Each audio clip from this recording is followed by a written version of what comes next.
Hello everyone, welcome to शिक्षा विधि। बच्चे, आज अपना सेशन जीके का होगा।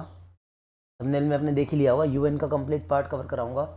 जो मैंने प्रॉमिस किया था ऑफलाइन क्लासेस में आपको जीके, वैसे तो अब सारा ही चल रहा है, इंग्लिश भी डिलीवर कर रहे हैं, रीजनिंग भी चल रहा है, मैथ तो चलना ही है अपना, और जीके को भी अपडेट किया गया है बीच बीच में। तो अब मैं क्या कर रहा हूँ, जीके का एक बड़ा पैकेज लेके आ रहा हूँ। ये पार्ट 1 है उसका, इट इज़ जस्ट पार्ट 1। और मैं इसे आज अपलोड कर रहा हूँ सिर्फ ये देखने के लिए, अगर आप लोगों के कमेंट रिस्पॉन्सिव हैं, अगर आपको इस तरीके से चीज़ें समझ में आती हैं और यूज़फुल लगती हैं, तो ही मेरा उतना एफर्ट डालने का कोई मतलब बनेगा, नहीं तो नहीं बनेगा। तो इसमें यूएन स्टैटिक और यूएन करंट दोनों चीज़ें कवर करवाई जाएंगी। वीडियो पूरी देखना, 5-10 मिनट जो भी बने, कंप्लीट 15 मिनट जितनी भी हो, और पूरी देखने के बाद कमेंट के थ्रू मुझे बताना। अगर मुझे 40 से 50 बच्चों के रिस्पॉन्सिव कमेंट मिलते हैं, आई कंटिन्यू सीरीज, फिर मैं उसको सब कुछ कवर कराऊंगा उस चीज़ की। उतना नहीं मिलता है तो मैं ये समझूंगा आपके लिए यूज़फुल है नहीं, फिर मेरा एफर्ट डालने का मतलब बनता नहीं है। तो ये आपके कमेंट पर डिपेंड करेगा आगे क्या करना होगा इसमें। तो देखो, यूएनओ के बारे में ऑलरेडी हमने सुन रखा है, ऐसा नहीं है कि हमने इसके बारे में नहीं सुना हुआ है, ऐसा कुछ है नहीं, ठीक है। तो इसमें हम सारी इंफॉर्मेशन देखने चलते हैं। स्थापना कब हुई थी ये पता है, वर्ल्ड वॉर के जब सिनेरियो बने, पहला और दूसरा, पहले के टाइम में कुछ बनाया गया था, वो इतना इफेक्टिव नहीं रहा। सेकंड वर्ल्ड वॉर हुआ, तो सेकंड वर्ल्ड वॉर के बाद जो नीड फील हुई उसके हिसाब से इस पर काम किया गया। ये इंपॉर्टेंट रहेगा। इसका जो स्थापना दिवस है, स्टैब्लिशमेंट कब हुई थी, 24 अक्टूबर 1945 को। ये ऑलमोस्ट सबका पढ़ा हुआ भी है। जब इसका शुरुआत का जो तैयार हुआ था एक लेटर की, चलो कौन कौन साइन करेगा इसके ऊपर, आ जाते हैं भाई, कौन कंट्री में एग्री कर रहा है, कौन कंट्री एग्री नहीं कर रही है। तो इसके ना 51 मेंबर बने, लेकिन on the day, on the spot 24 अक्टूबर को सिर्फ 50 कंट्री ने ही साइन किए थे। जो एक कंट्री थी 91 नंबर की, पोलैंड, पोलैंड ने इस पर बाद में साइन किए थे, इसलिए पोलैंड इसका 51वां देश माना जाए। ये ध्यान रखना, 50 ने एक साथ कर दिए तो उसमें कोई पहले कोई बाद में काउंट नहीं किया जा सकता, ये ऑन द स्पॉट साइन हुए थे। 51वां देश पोलैंड बना था, इसने बाद में साइन किया। तो तब थे आज 193, और जो लास्ट नंबर का देश सूडान है, सूडान ने सबसे लास्ट में यूएन में साइन किया है। 193 नंबर का देश सूडान है। इसका वर्तमान 193 कंट्रीज ऐसी हैं जो इस एग्रीमेंट से साइन करती हैं। हेड ऑफिस के बारे में सारे जानते हैं, मुख्यालय कहाँ पे इसका, न्यूयॉर्क में, मैनहट्टन द्वीप। आइसलैंड सारे समझते होंगे, आइसलैंड क्या चीज़ है ना, इस आइसलैंड में बना है। और ये जो स्पेस यूज कर रहा है, जो जिस एरिया पर बनाया गया है, ये लगभग लगभग 17 एकड़ जमीन है, ऑलमोस्ट 17 एकड़ एरिया है ये। जॉन डी रॉकफेलर ने डोनेट किया था, ये उनके नाम की जमीन थी ना। आजकल पहले पुराने टाइम में एक व्यक्ति, जनसंख्या कम थी तो क्राउड कम थी इतनी, तो जमीन बहुत होती थी, तो उन्होंने 17 एकड़ जमीन दे दी थी कि चलो आप यहाँ बनाओ, वर्ल्ड की पीस के लिए आप बना रहे हो। तो जॉन डी रॉकफेलर, ये नाम आपको ध्यान रहना चाहिए, ये इसमें थोड़ा सा हम एडिशनली इंपॉर्टेंट पॉइंट रखेंगे कि दान किसने दिया। लैंग्वेज की बात करते हैं तो काम तो चलता है इंग्लिश में या फ्रेंच में ही। लैंग्वेज के लिए मैं आपको शॉर्टकट बताता हूँ, अगर आपको ध्यान रहे तो, सरफेस, SARFCE, सरफेस। एस से होगा आपका स्पेनिश, ए से होगा अरबिक, आर से रशियन, एफ से फ्रेंच, सी से चाइनीज, और ई से इंग्लिश। तो सरफेस वर्ड मैं हाईलाइट कर देता हूँ यहाँ पर। सरफेस वर्ड को भी ध्यान रख लोगे तो ठीक है, आपको याद रह जाएगा कि इसकी जो लैंग्वेज है ऑफिस के लिए वो 6 लैंग्वेज है, लेकिन काम चलता है इंग्लिश में और फ्रेंच में। बाकी ये एक्सेप्टेबल है वहाँ पर, ऑफिशियल लैंग्वेज के अंदर ये 6 लैंग्वेज है, ठीक है। सरफेस। अच्छा, फ्लैग के बारे में है, थोड़ा फ्लैग का देख लेना। फ्लैग इतना इंपॉर्टेंट नहीं होता कि फ्लैग से क्वेश्चन पूछें यार। स्टिल इसका जो बैकग्राउंड होता है फ्लैग का कंप्लीटली, वो लाइट ब्लू कलर का है पूरा बैकग्राउंड, ठीक है। बैकग्राउंड के बाद जो सिंबल बनाया गया ना, ऐसे अपने ओलिव को देखा हुआ, जैतून की शाखाएं जैसे होती हैं, इस टाइप से ऐसी शाखाएं बनाई गई है, और उसके बीच पूरा वर्ल्ड मैप छाप रखा है। रोज शाखाएं ना व्हाइट कलर से बनाई गई है। अब देखो, जनरल सेक्रेटरी तो इनका होगा जो यूएन बनेगा, उस यूएन का कोई ना कोई जनरल सेक्रेटरी रखा जाएगा, जो महासचिव कहलाता है। भी सारा ये कुछ टाइम के लिए अब यही हैंडल करेंगे हर चीज़ को। तो जो सबसे पहली बार बने थे 1 फरवरी 1946 को, ट्रिगविली, ये इंपॉर्टेंट रहेगा। सबसे पहले महासचिव, फर्स्ट जनरल सेक्रेटरी, महासचिव को इंग्लिश में कहते हैं जनरल सेक्रेटरी। अरे कई बच्चों की तकलीफ कभी खत्म नहीं होती, इंग्लिश में लिखो, हिंदी में लिखो, इंग्लिश में लिखो, बाई लैंग्वेज होगा, चीज़ें सीधी हैं। बोलना और सुनना सबको समझ में आता है हिंदी का, और सबको समझ में आता है इंग्लिश का, इसमें कोई ज़्यादा मुश्किल है नहीं। और ये बाई लैंग्वेज लिखा हुआ तो इसके ज़्यादा पीछे उठा पटक मत करना कि ये इंग्लिश में नहीं आया, वो हिंदी में नहीं आया। अब यहाँ लिख ही दिया जनरल सेक्रेटरी, ऐसा कई बार हुआ है पुरानी वीडियोज़ में, मैंने पूरा इंग्लिश में टाइप किया फिर पूरा हिंदी में पढ़ाया, आधे बच्चे कमेंट कर रहे सर लिख के हिंदी में, यार समझो पॉइंट को ना, ठीक है। तो जनरल सेक्रेटरी महासचिव, सबसे पहले ट्रिगवी ली बने। फीमेल के बारे में देखा जाए तो ये कहते हैं कि यूएन अशेम्ड इस चीज़ के ऊपर, आज तक उन्हें कोई फीमेल जनरल सेक्रेटरी नहीं मिला कभी भी, लेकिन डैरेन मार्टिन फर्स्ट फीमेल बन गई है, फर्स्ट फीमेल बन गई है, यूएन की हेड नहीं, यूएन के अंदर जो आईटी डिपार्टमेंट है, इंफॉर्मेशन टेक्नोलॉजी का काम नहीं चलता जितना टेलीकम्युनिकेशन में जाकर, उनके लिए इलेक्ट किया गया, ये भी पहली फीमेल ही है, वहां भी मेल ही इलेक्ट होते हैं अभी तक, ये पहली फीमेल है डैरेन मार्टिन, ठीक है, ये ध्यान रखना। फर्स्ट फीमेल में इनका नाम आया जरूर है, फर्स्ट फीमेल, प्रथम महिला, वैसे इनकी हेड कभी रही नहीं, और करंट का पता ही आपको 2017 से ही चले आ रही है, तो करंट में ऐसा नहीं कोई चेंजेस है, तो 2017 से अगर आप सीजीएल दे रहे हैं आपको यही टिक करना है उसमें से। थोड़ा बैंक अगर जाके देखते हो पास्ट में एक बार बैकग्राउंड में, तो क्या मिलता है कि ये जो चीज़ थी ना, मेन कंट्रीज उस टाइम यही थी, रसिया बहुत बड़ी कंट्री थी बेसिकली, सोवियत संघ, ब्रिटेन का बहुत बड़ा था, उसने हर किसी को काबू कर रखा था, अमेरिका, तो यही मेन चलता था। इन लोगों ने मीटिंग बैठाई, तो अमेरिका के जो उस टाइम के एट प्रेजेंट जो थे उनके प्रेसिडेंट फ्रैंकलिन डी रूजावेल्ट, ये यूएन नाम सुजेस्ट उन्होंने किया था, संगठन तो बनाना है उसको कोई ना कोई नाम तो रखना पड़ेगा, तो संयुक्त राष्ट्र नाम रखा जाए, ये नाम सजेस्ट किसने किया था, फ्रैंकलिन डी रूजावेल्ट, ये कौन थे, प्रेसिडेंट थे अमेरिका उस टाइम। तो क्या हुआ कि एक्चुअली 4 फेब 1944 को ये तीनों कंट्रीज के हेड इकट्ठे हुए, ब्रिटेन के, रशिया के और अमेरिका के, उनका चलो मीटिंग करते हैं, तो मीटिंग की रसिया में, क्रीमिया नाम की कंट्री है, और उसके अंदर याल्टा नगर, याल्टा एक सिटी का नाम है, जैसे इंडिया में याल्टा गुड़गांव एक शहर हो, इस टाइप से याल्टा सिटी के अंदर ये इकट्ठे हुए, मीटिंग की, ड्राफ्टिंग पूरी तरीके से तैयार हुई, और सबसे मेन मीटिंग किस पे हुई थी, जो वीटो पावर का बाद में है ना, सिक्योरिटी काउंसिल में वोटिंग किस तरीके से की जाए, क्या भाई सारी कंट्री को इक्वली एनरोल किया जाए, या कुछ हेड रहने चाहिए कुछ नहीं रहने चाहिए। सबसे मेन जो मीटिंग हुई थी वो सिक्योरिटी काउंसिल की वोटिंग को लेकर थी, जो वीटो पावर के रूप में बाद में सामने आया। तो 3 थे, और ये ध्यान रखना बहुत जरूरी है, ब्रिटेन प्राइम मिनिस्टर कौन थे इस टाइम पे, चर्चिल, रशिया के कौन थे, प्रेसिडेंट स्टालिन, और रूजावेल्ट तो थे अमेरिका के जिन्होंने नाम दिया था पूरा ही, ये तीनों नाम बैकग्राउंड से आपको याद होने चाहिए। चलिए अगर हम बात करते हैं यूएन कितने पार्ट से बटा हुआ है, तो यूएन 6 पार्ट में, 3 इंपॉर्टेंट है, 3 बहुत कम इंपॉर्टेंट है। सबसे पहला पार्ट है जनरल असेंबली, जिसके हेड होते हैं, वही आपको मुझे बताया था, जनरल सेक्रेटरी, महासचिव महासभा के हेड होते हैं, ठीक है, तो जो बेसिकली 5 साल के लिए नॉमिनेट किए जाते हैं, एक अलग बात है वो। तो सबसे पहला पार्ट है महासभा या जनरल सेक्रेटरी, इसको वर्ल्ड्स की पार्लियामेंट्री समझते हैं, जैसे इंडिया में हम लोग चुनाव करते हैं और हमने अपनी लोकसभा और राज्यसभा बना रखी है, हमारे पास लोकसभा भी, हमारे पास राज्यसभा भी है, लोकसभा को हम लोग चुन लेंगे, राज्यसभा फिर वहाँ से बन जाएगी, और लोकसभा जो होती है हमारी पार्लियामेंट का पार्ट है, तो ये संसद होगी हमारे देश की। उसी प्रकार से पूरे विश्व की जो संसद है वो ये महासभा है, लघु संसद भी कह देते हैं इसे। सारी कंट्री जितने 193 ऑल इसके मेंबर हैं, हर एक कंट्री अपने 5 रिप्रेजेंटेटिव भेज सकती है, जैसे इंडिया को अगर महासभा के अंदर भेजना है तो वो 5 लोगों को भेज सकती है, लेकिन अगर वहां किसी मुद्दे पर वोटिंग हुई तो उस वोटिंग में इंडिया केवल एक ही वोट कर सकता है, चाहे इसने मेंबर 5 ही क्यों न भेज रखे हो, या सिर्फ इंडिया नहीं कोई भी कंट्री केवल एक ही वोट कर सकती, 5 वोट कोई नहीं करता। हाँ, पर्सन मैक्सिमम 5 भेजे जा सकते हैं। जो इनकी मीटिंग स्टार्ट होती है हर साल होती है प्रतिवर्ष, और ये फिक्स है कि जो सितंबर महीना है हमारा, सितंबर महीने के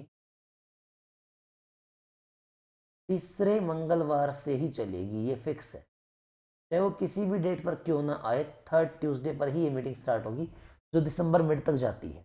और आर्टिकल 17 जो इनका संविधान तो लिखा, संविधान हर चीज़ का होता है बेसिकली, तो जो संविधान लिखा गया है इसी में यही मेंशन है कि जो बजट बनेगा ना, भाई कितना खर्चा कहाँ कहाँ कैसे कैसे इंडिया का बजट बनता है, तो किसी आर्टिकल के अंदर मेंशन है, उसी टाइप से जो यूएन कॉन्स्टिट्यूशन है उसके आर्टिकल 17 में ये मेंशन है कि जो बजट बनेगा यूएन का वो ये जनरल असेंबली ही बनाती है। तो और हेड मैंने पहले बता दिया, तो इसलिए दोबारा उसको लिखने की जरूरत नहीं, हेड ऑलरेडी एक्सप्लेन है। सिक्योरिटी काउंसिल ये एग्जीक्यूटिव है, सिक्योरिटी काउंसिल सेकंड पार्ट बड़ा इंपॉर्टेंट है। एग्जीक्यूटिव इंडिया के अंदर अगर ध्यान देते हैं तो एक तो होता है कार्यपालिका, है ना, एक होता है विधायिका, legislative part, executive part. Legislative क्या होता है, जो लॉ फॉर्मेशन पे काम करता है, जो एग्जीक्यूटिव क्या होता है, जो एग्जीक्यूट करवाता है उसी लॉ को। तो इंडिया में क्या, जैसे प्रेसिडेंट है उसके साइन के बिना, साइन के बिना कोई भी चीज लॉ में कन्वर्ट नहीं हो सकती, एग्जीक्यूशन वो करेंगे फाइनल। हालांकि वो अलग बात है कि वो नाम मात्र के, इंडिया में एग्जीक्यूशन फाइनली मतलब पीएम के हाथ में होता है, लेकिन कहने के लिए लोकसभा जैसे ना वो लेजिस्लेटिव है, वो क्या करती है, बनाती है। जो हमारे IAS IPS है, ये एग्जीक्यूटिव के पार्ट होते हैं, ये एग्जीक्यूट करते हैं। तो उसी टाइप से सिक्योरिटी काउंसिल इस ऊपर वाली महासभा के लिए एग्जीक्यूशन का काम करती है, जो प्लान ये बनाएंगी पूरा एग्जीक्यूट करेगी। जैसे दुनिया का पुलिसमैन भी कहते हैं कि नाम ही बता रहे हैं सिक्योरिटी काउंसिल। सिक्योरिटी का मतलब सारे सारे समझ गए, कोई सुरक्षा प्रदान करना है, सुरक्षा प्रदान करेगा तो ये सिक्योरिटी काउंसिल पुलिसमैन भी कहलाता है वर्ल्ड का। कुल मिलाकर 15 कंट्रीज के मेंबर होते हैं, 10 टेम्परेरी हैं जो केवल 2 साल के लिए, और ये 2 साल के लिए आते कहाँ से, महासभा ही अपनी वोटिंग के थ्रू बताती है इनको, ठीक है ना, कि कौन कौन सी कंट्री रहेंगी टेम्परेरी में। और परमानेंट 5 कंट्री हैं, वो सबको पता है ऑलरेडी, कि ब्रिटेन है, फ्रांस है, चाइना है, रशिया और अमेरिका, ये पता है सबको। जो 5 ये बड़ी कंट्री हैं, ये इनके पास वीटो पावर है, दे गॉट वीटो पावर, विशेष अधिकार है ये वीटो पावर। ये क्या कर सकते हैं, वीटो पावर का यूज कर सकते हैं। जब भी कोई, मान लो भारत ने कोई प्रस्ताव रखा, भाई पाकिस्तान जो है ये एक टेरर, ये आतंकवाद देश है, इसको घोषित कर दिया जाए, तो इसमें क्या होगा, हमेशा आपको ये देखना होगा, जो आतंकवादी घोषित करवाना है इसको, इसमें जो 5 वीटो पावर वाली कंट्री है, इनका तो पॉजिटिव वोट होना कंपलसरी है। अगर इसमें से जैसे चाइना ने अंगा डाल दिया, चाइना ने कहा कि नहीं हम इस पर एग्री नहीं करते, तो फिर भारत का प्रस्ताव रिजेक्ट हो जाएगा। तो ये तो पॉजिटिव वोट आना ही आना चाहिए वीटो पावर वालों का।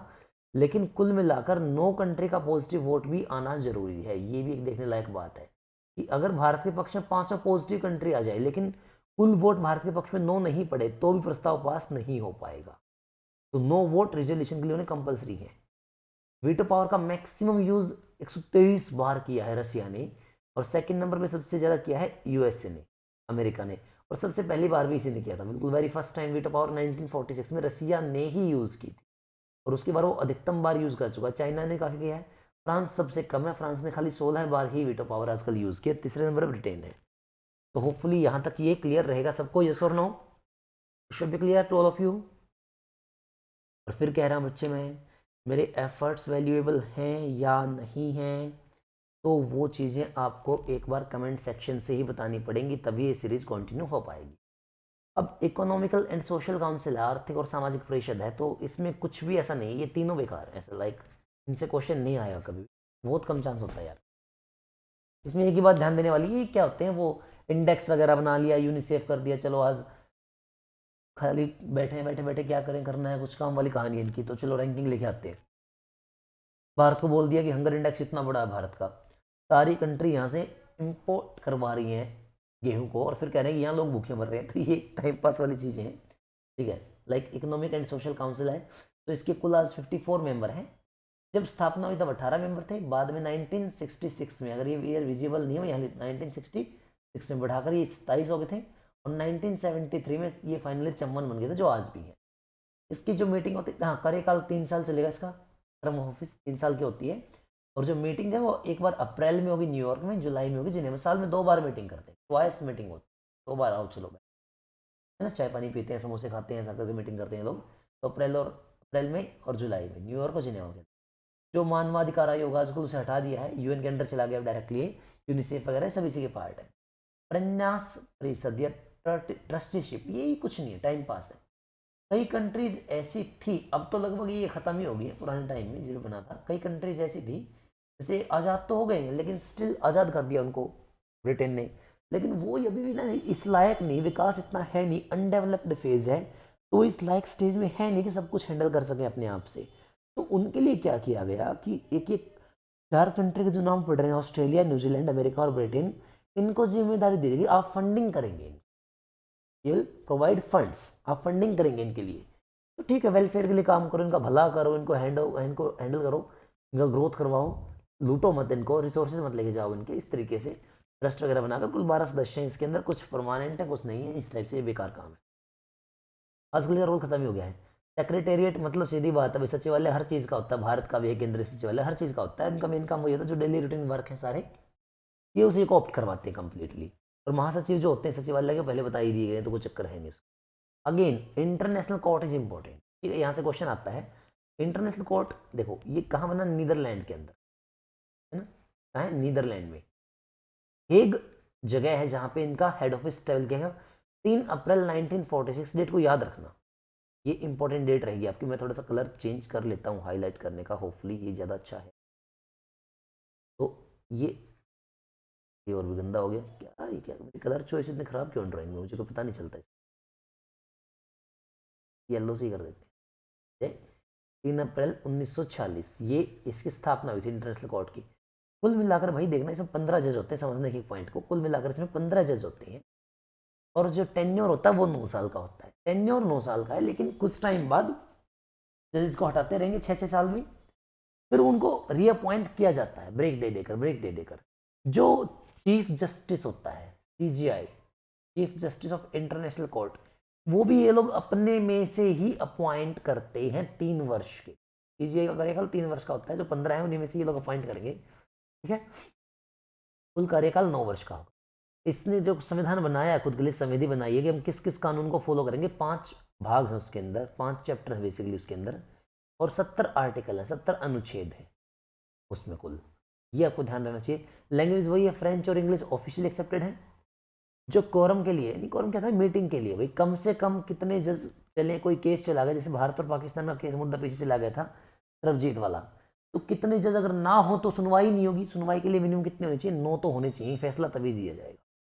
फैसला इन 9 जज की मिनिमम प्रेजेंस होनी कंपलसरी है। 9 हाथ उठा के यस प्रेजेंट सर, तब जाके ये काम चलेगा। भारत से अगर बात की जाए तो पहले तो बहुत बन जाते हैं टाइम के साथ। पहले कौन है, बेनिगल रामराव, जो सबसे पहले बने थे, और दलबीर भंडारी। देखो ये 2012 से भी, ये ध्यान रखना पड़ेगा, 2012 से है। 18 तक का कार्यकाल था, मैंने को बताया था 6 साल, फिर ये दोबारा इनको अपॉइंट कर दिया गया था, तो ये किया जा सकता है। तो वर्तमान में दलबीर भंडारी ही हैं भारत से इंटरनेशनल कोर्ट में। हेडक्वार्टर की बात कर लेते हैं, तो 2-3 मिनट में ना उनको ध्यान रखना, जिनेवा स्विट्जरलैंड में कौन कौन से। देखो मैं आपको एक सिंपल बताता हूँ, आप इसे याद रखें। फिर से येलो कर रहा हूँ, शर्म, बुद्धि, व्यापार और स्वास्थ्य, सब जिनेवा में दूर चले गए। जिनेवा तो भारत से बहुत दूर है ना। मेहनत बुद्धिमान व्यक्ति ही करता है, मेहनत करने से स्वास्थ्य ठीक रहता है और व्यापार अच्छा चलता रहता है। लेकिन ये सारी चीज़ें बहुत दूर चली गई। कहाँ चली गई, सारी चीज़ चली गई दूर जाकर जिनेवा में। तो शर्म संगठन है, इंटेलिजेंस इंडेक्स वाले हैं, वर्ल्ड ट्रेड ऑर्गेनाइजेशन है, वर्ल्ड हेल्थ ऑर्गेनाइजेशन है, वर्ल्ड कम्युनिकेशन दूर संचार उपकरण, ये सारा का सारा हेड कहाँ है, स्विट्जरलैंड में जिनेवा के अंदर। परमाणु ऊर्जा प्रतिबंध, तो देखते हैं, रट्टा मारते हैं।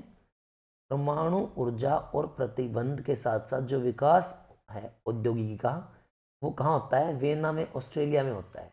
तो अगर आपसे पूछता है परमाणु ऊर्जा पर प्रतिबंध लगाने वाले जो संगठन बैठे हैं वो कहाँ बैठे हैं, कहाँ कहोगे, वियना में। परमाणु ऊर्जा के विकास से संबंधित संगठन कहाँ बैठे हैं, वियना में। औद्योगिक विकास के संगठन कहाँ बैठे हैं, वियना में। हथियार निषेध कर न्याय किया हेग ने। हथियार निषेध कर न्याय, न्याय का मतलब न्यायालय, इंटरनेशनल कोर्ट अभी पढ़ा था कहाँ है, हेग में। और हथियार को निषेध कर न्याय किया उन्होंने, तो हथियार निषेध कार्यालय, यानी कि जितने के जितने ये आपके वेपन्स होते हैं, वेपन्स को बैन करना है, ये हेडक्वार्टर भी कहाँ पे है, नीदरलैंड के अंदर, हेग में ही। तो ये कुछ इंपॉर्टेंट हेडक्वार्टर है। अब करंट अफेयर और देखते हैं, एज ए प्रॉमिस की करंट अफेयर भी आएगा, सब कुछ होगा एक ही पार्ट में। तो ये आपको कमेंट करके बताना है। इज सूटेबल, मैं फिर कह रहा हूँ 30 से 40 की रेंज में कमेंट लेके आओ। अगर उतने नहीं होंगे तो मैं समझ जाऊंगा कि ये यूजफुल नहीं है, मुझे ये सीरीज सबको नहीं देनी चाहिए। मैं तभी दूंगा जब मुझे इतने बच्चों के पॉजिटिव रिस्पॉन्सिव कमेंट मिलेंगे, ये ध्यान रखना। तो आप शेयर करते हैं, सबसे बताते हैं, करते हैं कंटिन्यू, तभी ये चलेगा। चलो इसको देखते हैं क्या कह रहा है ये। करंट अपडेट देते हैं। डायरेक्टर जनरल WHO के, वर्ल्ड हेल्थ ऑर्गेनाइजेशन के, टाइम कौन है, टेड्रोस अदनोम, यार ये बड़े अजीब अजीब नाम है, ठीक है। टेड्रोस अदनोम, ये WHO के नए हेडक्वार्टर हैं, तो हेडक्वार्टर है सॉरी में, WHO के नए डायरेक्टर जनरल है। अभी नाम बड़े अजीब अजीब है, देखो थोड़ा सा समस्या रहेगी, पढ़ने में टाइम लगता है इस टाइप को। तो इंडिया ने भी क्या किया कि यूएन में जो लैंग्वेज है उसमें हिंदी ऑफिशियल तो नहीं है, अनऑफिशियली आप यूज कर लो, पर यूज तो करो कम से कम। इस चीज के लिए जो अमेरिकन करेंसी में डॉलर है ना, अमेरिकन डॉलर, भारत ने $8 लाख दिए। जाओ यार $8 लाख ले लो, पर हमारी भाषा को प्रमोट कर दो। और फाइनली इन एफर्ट से वो अनऑफिशियल लैंग्वेज में ऐड हो भी गई है 4-5 महीने तक। ये देखा हमने न्यूज में, सुना होगा आपने करंट में, कि अब हिंदी को अनऑफिशियल लैंग्वेज तो ऐड कर दिया है। इसको बढ़ावे $8 लाख दिया है भारत ने। यूनेस्को की वर्ल्ड बुक कैपिटल, विश्व पुस्तक राजधानी, जो हाल में ही नॉमिनेट हुई है, वो कौन है, मैक्सिको के अंदर, ग्वाडलजारो, ये भी नाम है, लिखा है, अरे यार हिंदी नहीं लिखी जाएगी मेरे से, पढ़ लो, गॉर्डल जा रहो, मैक्सिको के अंदर है ये, ठीक है। ये इंपॉर्टेंट है, अंडर सेक्रेटरी ये आएगा, ठीक है। और देखो बहुत बार ऐसा वर्ल्ड में हम देखते हैं चीजों के लिए कि बहुत कंट्री ऐसी हैं जो डेवलप्ड नहीं है, अनडेवलप्ड है, और यूएन में उनका एक कॉमन रिप्रेजेंटेटिव रखा जाता है। कॉमन रिप्रेजेंटेटिव सारी अनडेवलप्ड कंट्रीज को रिप्रेजेंट करेगा, और ये अंडर सेक्रेटरी है, चीफ सेक्रेटरी कभी भी उनको बनाया नहीं, मैंने पहले बताया था। तो रबाब फातिमा है जिनको अनडेवलप्ड कंट्रीज का रिप्रेजेंटेटिव बनाया गया है, ये इतनी कंट्री अविकसित है, अब ये उनको रिप्रेजेंट करें, अंडर सेक्रेटरी नियुक्त होगी। भारत के जो परमानेंट रिप्रेजेंटेटिव है यूएन के अंदर, ये होता रहता है, टाइम से बदलते हैं, तो ये कौन है अभी हाल में, रुचिरा कंबोज, ये भारत से है, यूएन परमानेंट रिप्रेजेंटेटिव। यूनेस्को का peace world index, sorry peace world award, जो शांति का, ये यूनेस्को का काम होता है। यूनिसेफ, यूनेस्को, जो इस टाइप वाली एजेंसीज है ना, इनको कोई विशेष काम नहीं करना होता। मैंने पहले बताया था, कुछ इंडेक्स बनाएंगे, कुछ नाम देते रहेंगे, ये काटेंगे वो काटेंगे करके, ये सब देखना होता है इनको। तो यूएन के अंदर देखो ये क्या कर रहा है, यूनेस्को जो हिस्सा है ना आपका, जितना शांति विश्व पुरस्कार है, विश्व का शांति पुरस्कार, वो लोग यही देते हैं। इस टाइम किसको मिला है, एंजेला मर्केल, जर्मनी की चांसलर हैं, पहले जर्मनी थे, चांसलर रह चुके हैं ऑलरेडी, जर्मन चांसलर है, तो ये एंजेला मर्केल को मिला है इस साल का। हाई ह्यूमन राइट्स को लेके, ह्यूमन राइट्स को पता है कि पहले मानवाधिकार आयोग होता था, अब वो डायरेक्टली यूएन के अंडर चला गया है।